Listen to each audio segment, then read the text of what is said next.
Good evening, friends. I'm Becki, and I'm with the Classroom Project, and I am here to read to you a goodnight story, My Little Half Moon. Written by Douglas Todd Jennerich, illustrated by Kate Bayerrube. My Little Half Moon. Now this is a sticker I have. If you want to label your books, if they get lost, it's good to get a sticker or a stamp and it says your name on it. So if it's lost, someone can give it back to you. My Little Half Moon.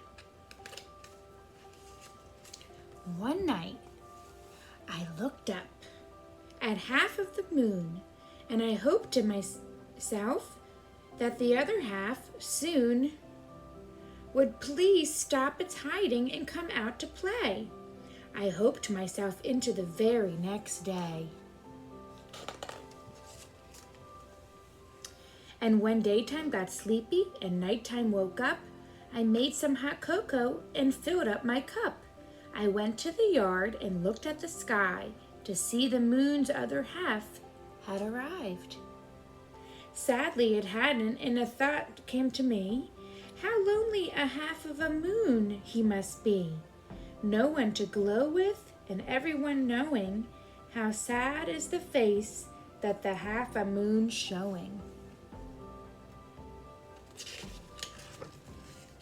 No one to play with, and no one to share. How much he likes puppies and how big fuzzy bears.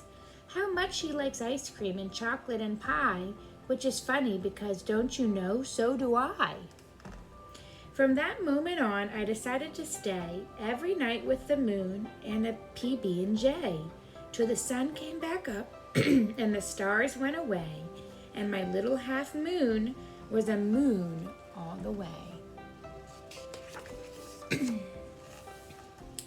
That was my plan, and I did it with ease. I stood there and stared at that big piece of cheese, me on the grass and him in the sky, but he never got brighter, and I didn't know why. Night after night, for what seemed like a year, I watched for the moon's other half to appear. To cheer up the moon, I brought different things, but he wasn't impressed with the things I would bring. I showed him my fire truck, showed him my bike, and anything else that I thought he might like.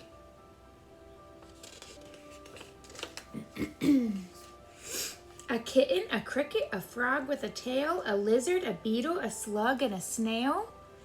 I brought him a pencil, a crayon, some chalk. Do you think the moon noticed? Not even a balk. I brought him an ostrich, wearing a sweater, and said he could look, but he'd better not pet her. They bite and they kick and they get so unfeathered.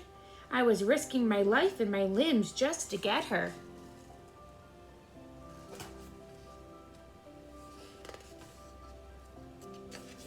Then I got mad.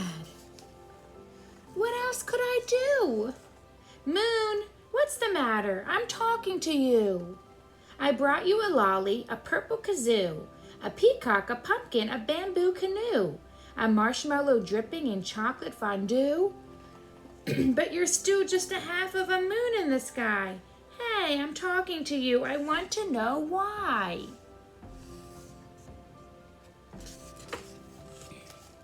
And right at that moment, I noticed a trace of brightness appear on the moon's half face. Could it be? Was it crazy? Was I possibly heard? And the moon was responding to my every word?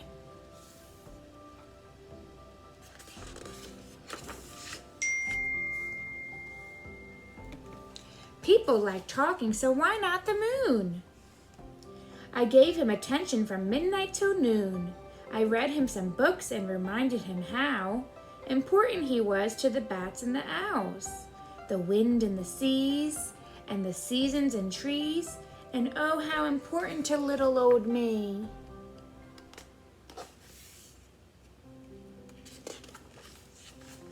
I told him without him, the world would be dim, How tides in the ocean were all 'cause of him. How he keeps the night safe for the fawns and the fowl. That he was the reason that dogs and wolves howl. Then one night, I woke up to tell him again. I walked out and looked, and my heart leapt up when the whole sky was bright, and astounded I found my shadow was 20 feet long on the ground. The moon, he was glowing so cheerful and yellow, I've not in my life seen a happier fellow. He hung there so big and perfectly round, displaying the bright other half he had found.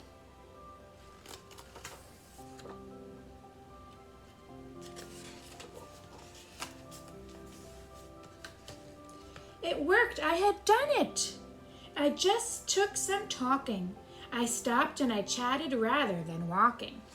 When I'd seen that my moon hadn't been quite as whole as he could be, and not quite as bright.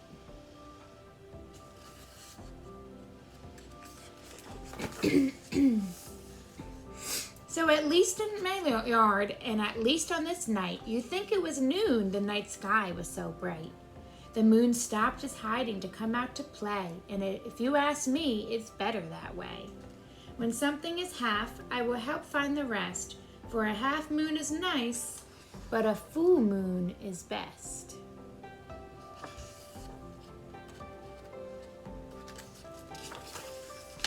Here's the moon. Good night, friends. See you next time. Mwah.